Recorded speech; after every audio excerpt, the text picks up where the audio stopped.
Hello snowboarders of the internet, I'm your host Avran LeFeber, and in this video we're going to be reviewing the new Arbor Padre. This board features good old-fashioned traditional camber. So from contact point to contact point you have that arc of traditional camber. That's going to give you all the load, pop, snap, and drive out of this board. This board's available in 157 and 161.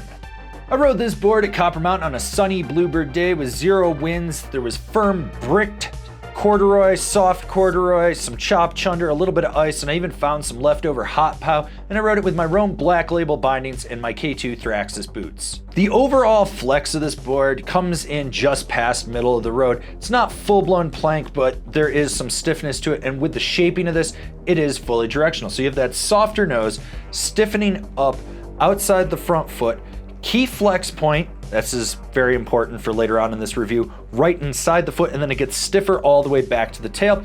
The torsional flex is noticeable, but there is a little bit of rigidity that rebounds back. Now, when it comes to the stability of this board, you are gonna get some chatter in the nose at high speeds if you're straight lining it, and you're gonna feel that underfoot. The midsection is the most damp, and it's still not crazy damp. Like, you're going to feel vibrations, and then from the back foot through the tail is pretty much the most stable section of this board. With this board, the snap is there. You get a good rebound loading that camber up if you're flat based. You can really push into it and pop off that tail, even though it's so flat and stubby. It really does work to do it. But if you're coming in slightly on edge, you lose that. It doesn't have that rebound. It's a little lackluster. So you really want to be flat basing when you pop a side hit, a roller, or a cat track gap. So can you butter this board? Yes, not on the tail though. That's just non-existent. It's pretty much the nose. It's really easy. It's soft flex, and you can get your weight outside that front binding, do a little nose roll 360, put it back flat, then get the edge in and continue on with the carve. Or you can pop a 180, land on the nose, really press it, and pop back out. Why haven't you subscribed? Click the bell, got those notifications, that way you're not missing any of these videos, because you need to be informed. You know who you are. That's why you're watching this channel. So here's what this board is designed for and what you're actually here for in this review.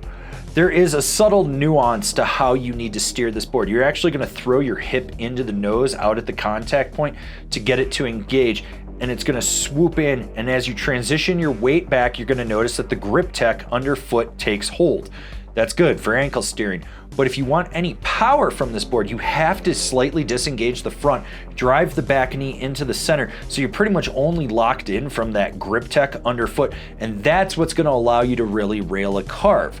Now, when you're just being mellow with this board and kind of just doing slow cruisy carves, the grip tech really takes hold and you can feel it. It locks in, and it is abundantly clear that you are locked in on edge. This board will swoop in and out of carves, and when you really drive it, you can lay it over. You never have to worry about that. Short, tight, quick carves, they are more nuanced, as I already said, just because you have to throw your weight in to get it to engage.